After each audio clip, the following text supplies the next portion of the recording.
existe uma noção desenvolvida por ele de moral dos senhores e moral dos escravos.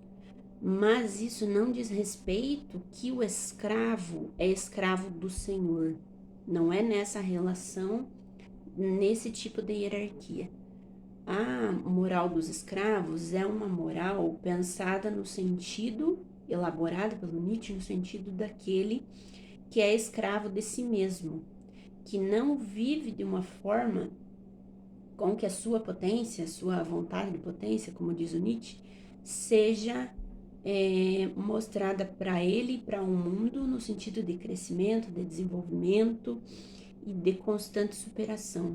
A moral do Senhor, pelo contrário, é a moral daquele que é tão cheio de si mesmo, no sentido de que ele vive toda a sua plenitude, que ele transborda para o outro. Então, ele não precisa ser escravo do outro e não precisa que ninguém seja escravo dele.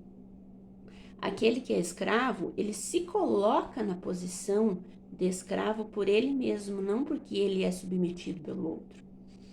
E é muito no sentido de uma psicologia mesmo, de uma forma de pensar, de uma visão do mundo.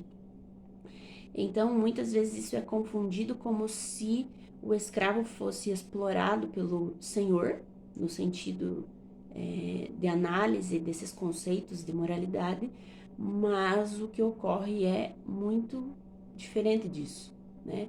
E é uma questão para que nós pensemos a nossa vida.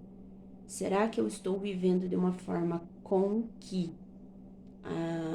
o tipo de pensamento que rege a minha vida é a moral do Senhor, que vai fazer com que eu cresça cada vez mais, ou é a moral do escravo que vai fazer com que eu me submeta cada vez mais aos outros, a mim mesmo, ao mundo, à mídia, à cultura e tudo que existe por aí faz com que eu fique cada vez menor.